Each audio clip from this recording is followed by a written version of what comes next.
ఇక్కడ కనిపిస్తున్నాయి కదా, ఇవన్నీ కూడా కొబ్బరి చెట్లు అనమాట. కాకపోతే ఇది కోనసీమ అయితే కాదు, ఇది కోనసీమకి ఒక 400 km అయితే ఉంటుంది. ఇది వచ్చేసి మాణిక్యపురం అంట.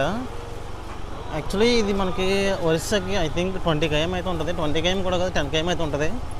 సో ఇక్కడ ఏదో బీచ్ ఉందంట, ఒకసారి బీచ్కి అయితే వెళ్ళి చూసేద్దాం. మీకు ఒకటైతే చూపిస్తాను చూడండి, ఎండ తగలకుండా అండ్ వర్షం పడినా సరే ఏం కాకుండా. ఇది యాక్చువల్లీ మనం వచ్చేసి కేరళలో చూస్తుంటాం, ఇలా మనుషులు పెట్టుకొని టోపీలా ఉంటాయి అన్నమాట ఇవి. సో ఇక్కడైతే కనిపించాయి, నాకు కొంచెం కొత్తగా అయితే అనిపిస్తుంది నాకు. ఎక్కడెక్కడ చిన్న చిన్న బొమ్మలు అయితే ఉన్నాయి, బొమ్మలు కాదు అవి దేవతలు అనుకుంటా. సో అవి చూసినప్పుడల్లా కొంచెం భయం అనిపిస్తుంది, కొంచెం బ్లాక్గా ఉండి. చూపిస్తాను నేను, ఫోటో కనిపిస్తే చూపిస్తాను ఖచ్చితంగా. నేనైతే ఇటువైపు రికమెండ్ చేయను, ఎందుకంటే ఇది కొంచెం చేతబడి టైప్ అయితే ఉంది విలేజెస్ అన్నీ కూడా. అండ్ అక్కడ ఇమేజెస్ కూడా కొంచెం అదే ఆ టైపే ఉన్నాయి. అంటే దేవతలు అంటారు కదా, అంటే మనం అలా అనొచ్చు అని కూడా తెలియదు, కానీ కొంచెం చేతబడి టైప్ అయితే ఉన్నాయి. మనం ఇప్పుడు మూవీస్లో కట్టి చూస్తుంటాం కదా, సో ఆ టైప్ అయితే ఉన్నాయి. నాకు తెలిసి ఒక్కరైతే ఇటు రాకూడదు.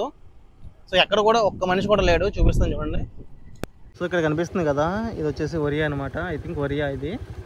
సో నాకు కూడా ఒరియా అంత గ్రిప్ అయితే లేదు, నాకు అంత తెలియదు, నేను ఎప్పుడు చూడలేదు అనమాట. సో ఇక్కడ కొంతమంది అడిగితే ఇది ఒరియా అని చెప్పారు.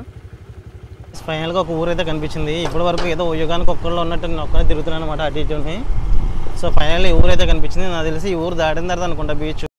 ఈ ఊరంతా కూడా కొంచెం డేంజర్ లాగా అనిపిస్తుంది, ఎందుకంటే మనకు తెలియని ఊర్లు మనం ఎప్పుడైనా వెళ్ళామంటే కొంచెం భయంకరంగానే ఉంటాయి. అది కూడా ఇక్కడ స్టేట్ డివైడ్ అవుతుంది కదా, స్టేట్ డివైడ్ అయ్యే దగ్గర వాళ్ళ కట్టుబాట్లు, వాళ్ళ పనితీరు, వాళ్ళ జీవించే విధానం అనేది కొంచెం డిఫరెంట్ ఉంటుంది కదా మనం ఉండేదానికంటే. సో అవన్నీ చూసినప్పుడల్లా కొంచెం మనకు కొంచెం బెదురుగా అనిపిస్తుంటుంది. సో ప్రజెంట్ నాకు అలానే ఉంది. అండ్ ఇప్పుడు వచ్చేసి నేను గొట్టె అయితే ఎక్కుతున్నాను. బైక్ అయితే ఆ చివరి పెట్టేసా, బైక్ అయితే వెళ్దంట బీచ్కి. సో ఇదంతా కూడా క్రాస్ చేయాలి ఇప్పుడు మనం. అయితే ఆంధ్రప్రదేశ్ ప్రభుత్వం అని చెప్పేసి ఉంది, అటవీ శాఖ అని. కళింగపట్నం అంటే ఇది. చూసారా బీర్లు ఎలా పాల్గొట్టారు ఇక్కడ. ఇదే బీచ్ అనమాట, నియర్ టు ఒడిస్సా.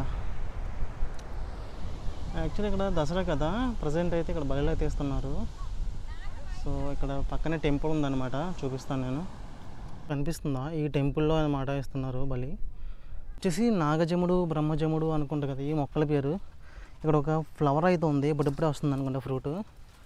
సో చూసారా, దీని పేరు ఏంటో తెలిస్తే మీరు కామెంట్ అయితే చేయండి. నాకు తెలిసి నాగజముడు బ్రహ్మజముడు అనుకుంటున్నాను నేను. సో ఇప్పుడే వస్తున్నాయి అన్నమాట ఫ్రూట్స్, ఫ్లవర్స్ వస్తున్నాయి. ఈ మొక్కను చూసి చాలా డేస్ అయిపోయింది, నేను నా చిన్నప్పుడు చూశాను, మళ్ళీ ఇప్పుడు చూడడం. ఇది చాలా ఉన్నాయి ఇక్కడ ఫ్రూట్స్ వస్తున్నాయి ఇప్పుడే ఫ్లవర్స్ వచ్చి.